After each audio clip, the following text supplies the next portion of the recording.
Ada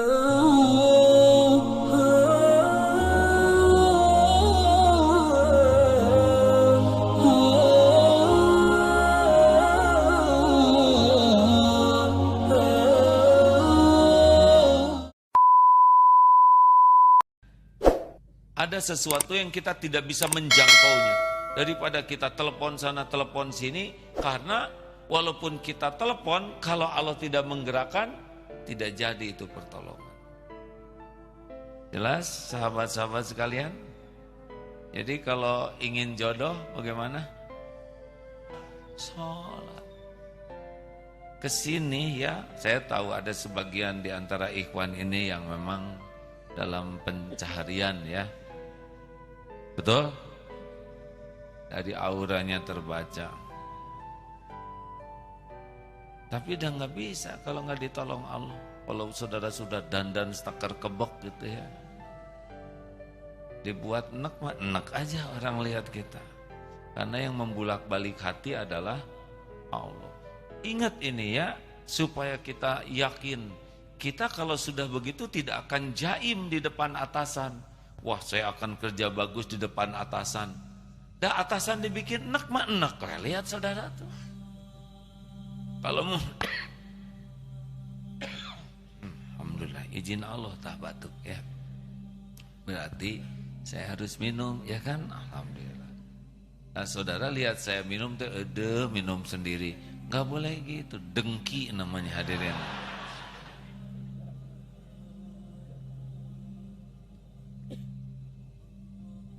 Alhamdulillah. Saya kalau minum berusaha betul-betul menikmati.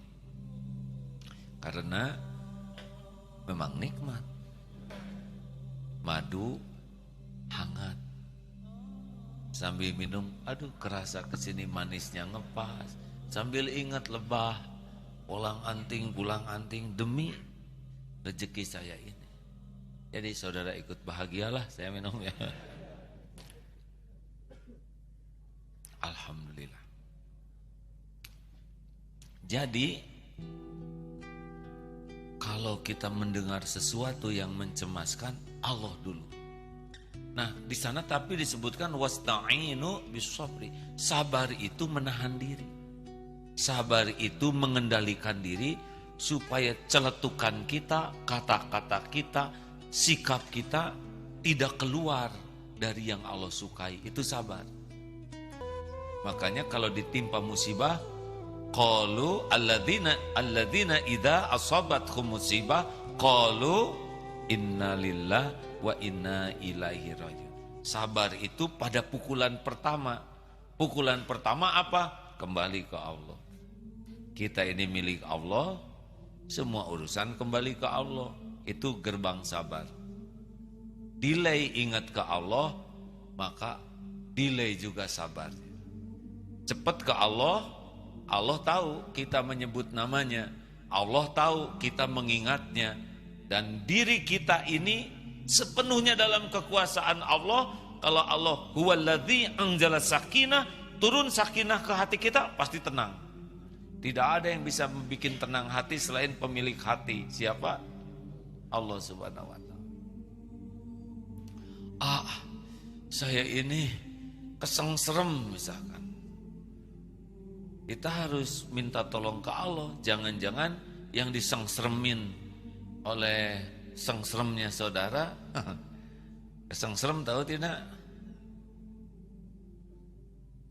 Tertarik. Kembali ke Allah.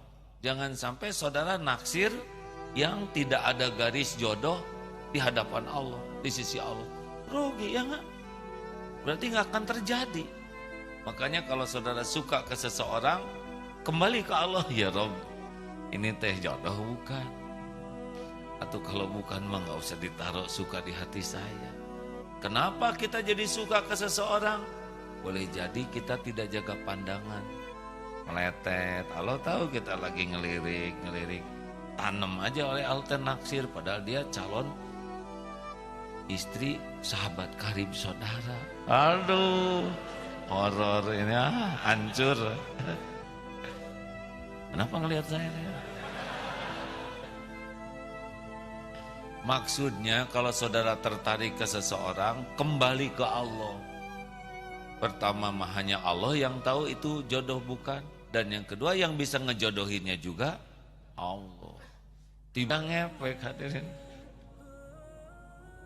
Tidak usah banyak gaya karena yang membulat rezekinya. Kalau sudah istiqoroh, tes ditolak, bagaimana dulu? Sholat, ya Rob, di mana tempat pekerjaan saya? Engkau pemilik segala-galanya.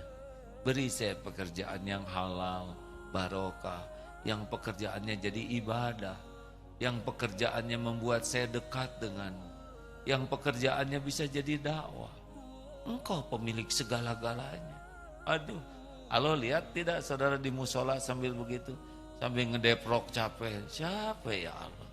Dah nggak kuat ngongkos, uang tinggal segini-gininya. Engkau tahu ya Rob, karena engkau yang tahu semua isi sakuku. Tidak usah gitu-gitu amat doanya hadirin, tapi hati harus kayak gitu. Apa sekarang keadaan kita yang tidak diketahui Allah? Apa? Jawab. Adakah satu yang miss keadaan kita yang tidak diketahui Allah? Ada tidak? Dia tahu semuanya. Karena kita ciptaan Dia, milik Allah, dalam kekuasaan Allah. Kita mah nggak ngerti apa-apa, tubuh ini jalan we. Makanya jangan banyak mengeluh, aduh saya tuh tidak ada rezeki. Tidak ada rezeki mah udah mati dari waktu itu. Pernah dijemput oleh seseorang, beliau tenaga honorer. Sambil dijemput, doakan saya Doa apa Pak? Saya ini udah belasan tahun kerja, gak diangkat-angkat, honorer we terus. Bayangkan gaji cuma 500.000. Cukup buat apa? Sambil nyetir tuh. Saya lihat badannya gede hadirin. Lebih gede dari saya. Bapak berkeluarga, iya, justru itu Dari mana itu rezeki? Bapak punya anak, ada Ini dia pusing saya rezekinya. Anaknya sekolah Pak, sekolah, tapi buat ongkos, buat jajan, dari mana Terus susah gitu. Bapak, tapi masih sekolah Pak, masih. Bapak tinggal di mana? Itu dia Saya dengar kontrakan mau naik. Sekarang aja udah susah, gimana kalau naik? Jadi Bapak di mana sekarang? Di kontrakan, masih. Jadi si Bapak ini nggak ingat bahwa rezeki dari Allah tuh tidak identik dengan dibatasi gaji. Gaji itu hanya bagian kecil dari rezeki dari Allah. Kalau ngandelin gaji, ini udah pada mati dari dulu ya. Saudara kan nggak jelas gajinya ya nggak? Halo? Mana santri itu? Banyak santri yang nggak puguh gajinya hidup. Benar? Di Darut Tauhid karyawan 1.300 Pak. Sekitar 1.300-an.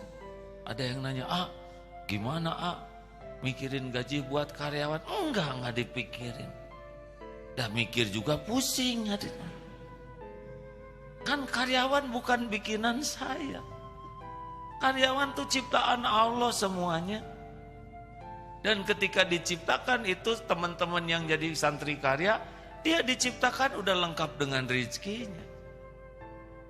Tinggal ceritanya saya dan kawan-kawan di manajemen ngajak supaya karyawan dekat dengan Allah. Mungkin dari Darut Tauhid gaji segini.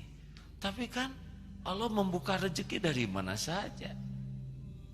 Anaknya dibuat pintar, dapat beasiswa. Berapa tuh? Tetangga demam berdarah, dia enggak lagi.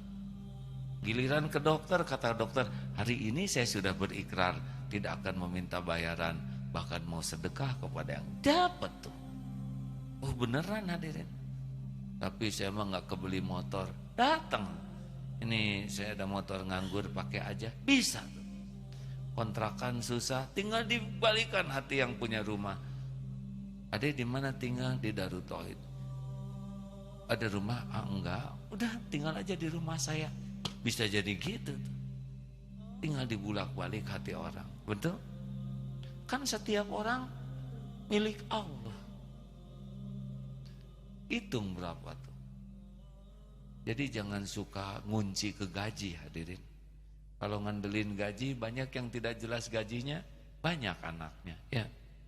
Dulu siapa yang santri mau nikah, saya ingat tuh di sini di mihrab, saya stres nih, Kenapa stres? Saya udah hampir menikah, makin stres nih. Emang kenapa? Takut, kalau sudah nikah takut nggak ada rezeki. Adek umur berapa? 25 tahun. Selama 25 tahun rezeki ada tidak? Oh, alhamdulillah saya ada. Itu istrinya berapa umurnya? 25. Ada nggak rezekinya? Saya lihat ada juga. Terus kenapa nikah jadi pada hilang? Kan jadi ngegabung, benar tidak? Aneh, masa jadi hilang? Kalau tidak salah nge-WA tuh ke AA. Saya sudah dengar ceramah ini, mungkin akan nge-WA lagi. AA, yang AA ceritakan tuh saya. Udah punya motor bagus, udah umroh sekarang. Allah yang ngebagi rezeki. Sing yakin, bulet. Nggak boleh ada di sini menganggap ada penolong kita, penjamin kita selain Allah. Tidak boleh. Karena cuman Allah yang bulak-balik hati. Nah, hadirin sekalian, ada hadis yang dibaca, Ustaz? Bismillahirrahmanirrahim. Dari Ibnu Abbas radhiyallahu anhuma berkata, pada suatu hari aku sedang berada di belakang Rasulullah sallallahu alaihi wasallam. Lalu beliau bersabda, "Wahai anak muda, sesungguhnya aku akan mengajarkan kepadamu beberapa perkataan. Jagalah perintah Allah, niscaya Allah akan menjaga engkau. Jagalah perintah-perintah Allah, niscaya engkau akan mendapatinya ada di hadapan engkau. Apabila engkau meminta, mintalah kepada Allah. Dan apabila engkau meminta pertolongan, maka mintalah pertolongan kepada Allah. Ketahuilah bahwasanya seandainya seluruh umat manusia berkumpul untuk memberikan manfaat kepadamu dengan sesuatu, niscaya mereka tidak akan mampu memberikan manfaat kepadamu kecuali apa yang telah dituliskan Allah bagimu. Dan seandainya seluruh umat manusia berkumpul untuk memberikan madarat kepadamu dengan sesuatu, niscaya mereka tidak akan dapat memudaratkanmu kecuali apa yang telah dituliskan bagimu oleh Allah. Maka pena telah diangkat, kemudian lembaran-lembaran yang ditulis telah kering. Hadis riwayat Imam Tirmidzi.